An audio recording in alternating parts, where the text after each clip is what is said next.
Hey guys, Bob Black here, Bob on Bass. Thanks for joining me on my channel today.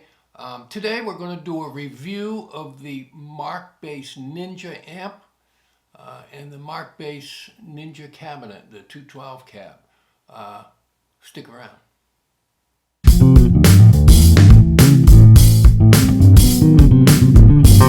Okay, so this is the rig, the head and the cabinet, the 212 cabinet. I'm going to start out by saying this thing is an absolute beast. I've been using this now for about 3 years. I've used it on everything from a small, jazz trio gig to a concert hall, and the thing has performed quite well. As usual, I'm going to tell you what I like and what I don't like about it. Okay, and by the way, this is 1,000 watts. 1,000 watts into 4 ohms, 500 watts, although I've seen it on the manufacturer's site say 600 watts into 8 ohms. But let me tell you, this packs a big wallop. Take a look at the back here. You got your power supply, fan. It's a speak-on connector. This is for a tuner. Now, I use a tuner on a pedal board, so I don't use that. Effects, send and return. We've got a pre-EQ and a post-EQ. That's for your line out, your balanced output. And on the front there is a volume knob to select how much you want to send to the front. Okay, so this right here is a vintage loudspeaker emulator. You see, I get that on about the 12 o'clock position. I use that anywhere from the 9 o'clock position to the 12 o'clock position. We'll go over that and I'll show you what that sounds like. Okay, and then this one is a variable preset filter. I only use that right about the 9 o'clock position, but we'll go through that and show you. What I find with this is kind of a mid-scoop. Okay. I use it about there, depending on, what kind of a gig I'm doing. Anyway, that's the front panel.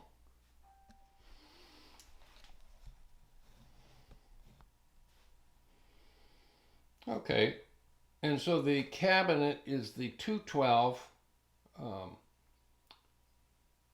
speaker cabinet. It also has a 1.25 inch driver over here. You can't see that because of the grill.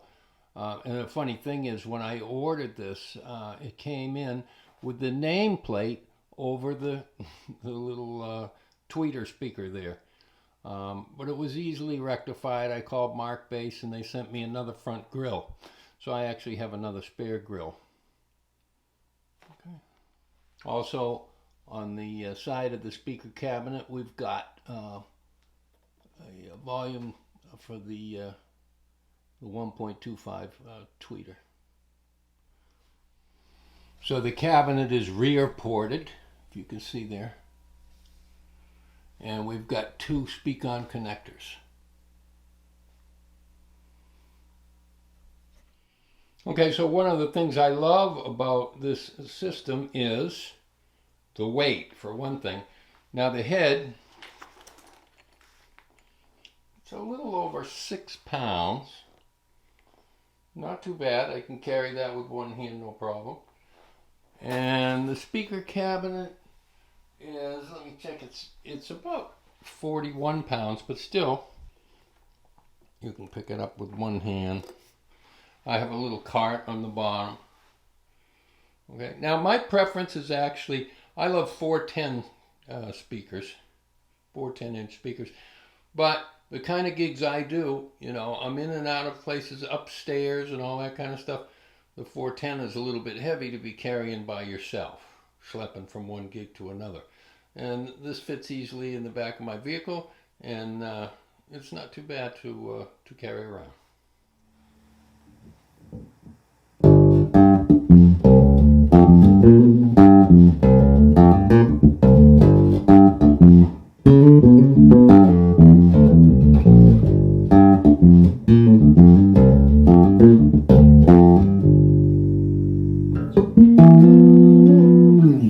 Okay, so that's with the vintage loudspeaker emulator up about to the 12 o'clock position. Let's turn it all the way down.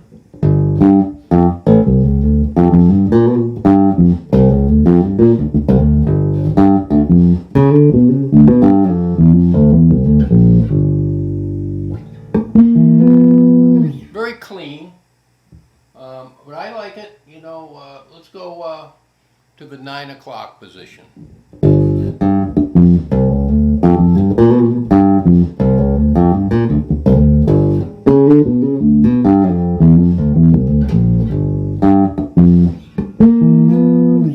Up to the 12 o'clock position with that.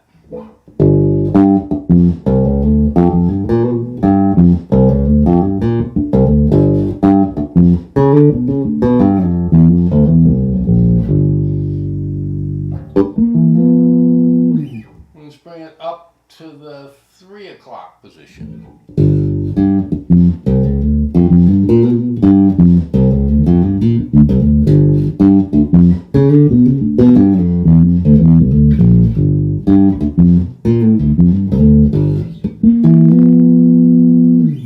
And all the way up, maxed out.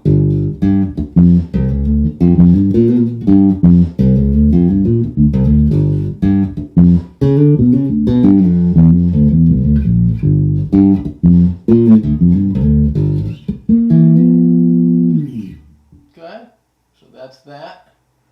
Take that down. Now let's look at the variable pre-shape filter. This is with it off.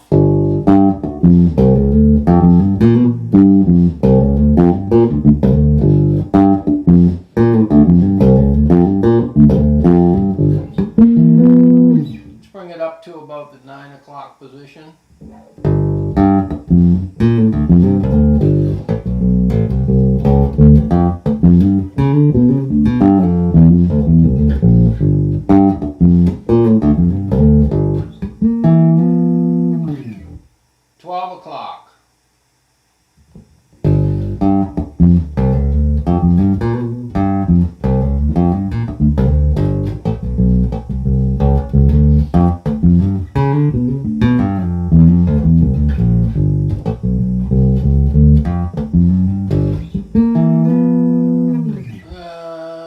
Up to the 3 o'clock position.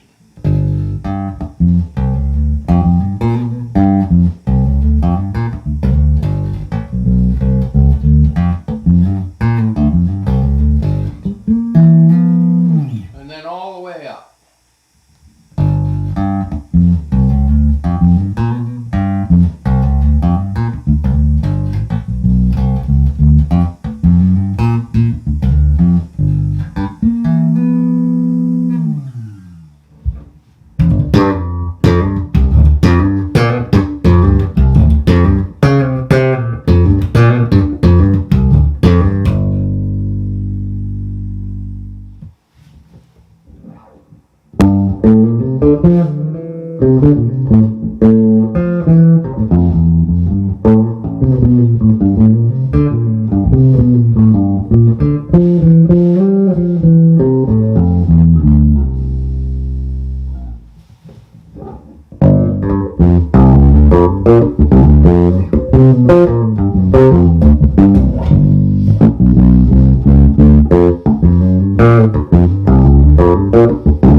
Okay, so that's the Mark Bass Ninja 1000 watt head and the Ninja 212. Well, it says Mark Bass Ninja 122, which stands for 212 cabinet. And I told you what I like and what I don't like about it.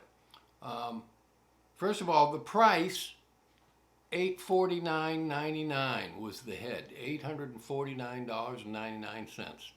Still, for an amplifier that's going to, give you that kind of power, it's worth the money.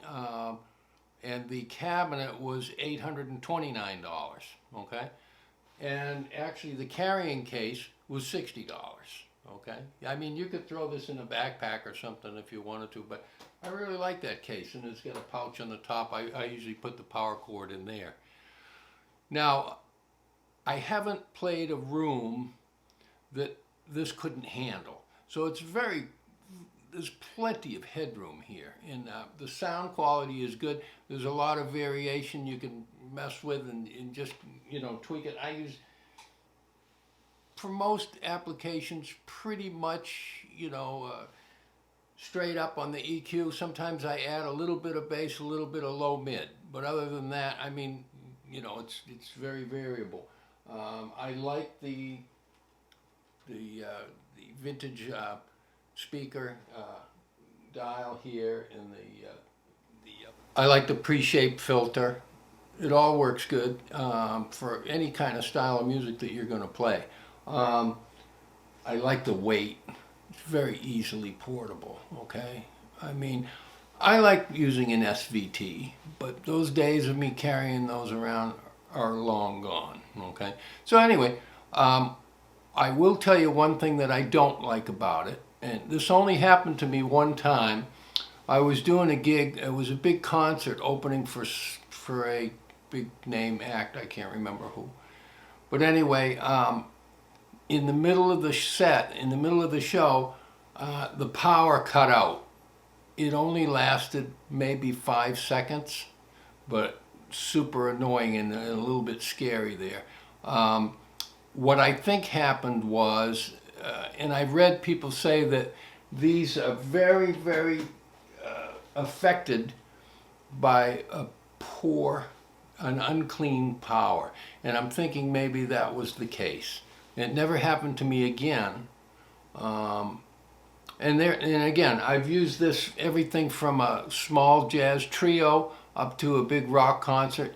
No problem with it all. So yeah, I highly recommend this system. It's very, very, very good. Anyway, thanks for joining me today, guys. I hope that's helpful to you, and we'll see you again next time. Don't forget to click like and subscribe. Please help me, so I can come out with more videos like this for you. And have a good day.